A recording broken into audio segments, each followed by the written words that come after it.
National Science Foundation grant. Can gravity or coffee cups burning do this? Burning books in gravity, can it do this? Can it distort and eat up structural members in this manner? Can fires do that? 9/11 Commission report. The authors of the official 9/11 story, trademark. Numerous fires were still burning and smoldering. Underground, it was still so hot that molten metal dripped down the sides of the wall from Building 6. Oops. Well, we appreciate the honesty. But how do you melt steel? How does molten steel get there? Richard Garlock, structural engineer with Leslie Robertson and Associates. Going below, it was smoky and really hot. The debris past the columns was red hot, molten, running.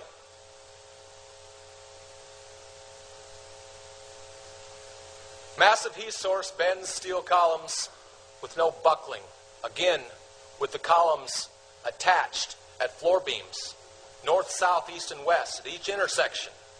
And the floor beams attached to perimeter angle iron.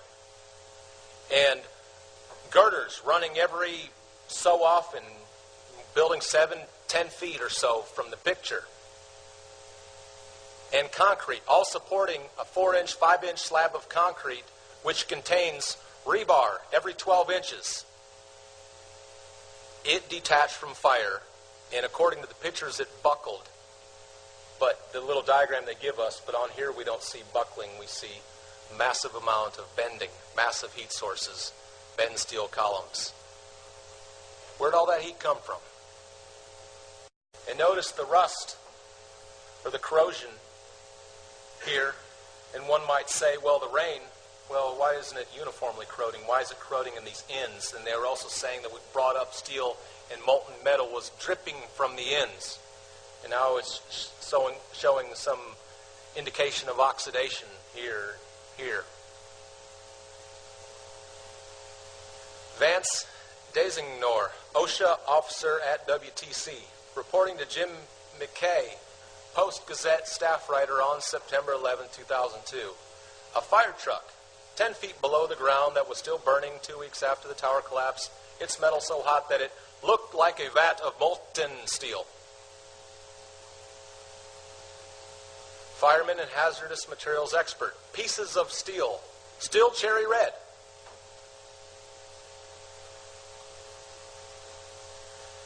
And a letter from President Loiseau of Controlled Demolition, Inc. Molten steel was encountered primarily during excavation of debris. There are both videotape and still photos of molten steel being dipped out by buckets of excavators. Again, what could cause molten steel to be there in the first place? John Field, head of a great organization in support of the first responders. While the fire department was throwing water on the pile, the water would bounce back and burn us. That's how hot it was. In other words, it was vaporized. It was steamed by pouring water onto it. It's hot. How? Now we have this meteorite. 9/11 artifacts. Architect Bart Versanger discovers numerous multi-ton, previously molten meteorites in the World Trade Center rubble. And the good note, aluminum does not rust. Steel and a big massive something that was previously molten. And the thermal imagery from above corroborates reports of deep down molten metal, of so many witness statements by so many credible witnesses. Surface temperatures of this thermography, 1100 degrees, 1340, 1377. Goodness gracious, that's hot. Went way past Osama bin Laden's wildest expectations, I'm sure. The official reports by NIST, FEMA, and the 9/11 Commission omit any mention of the large quantities of molten metal observed in the basement areas of the Twin Towers and WTC-7. Why?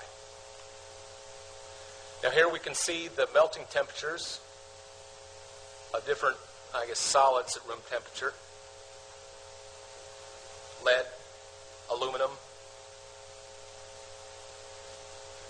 And now we have this. We'll match this. That's steel being pulled up out of the World Trade Center wreckage. Problem is, this is September 27th.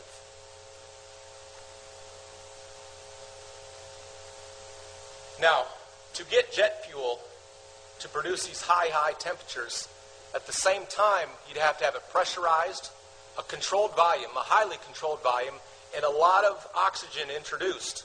It's called a blast condition.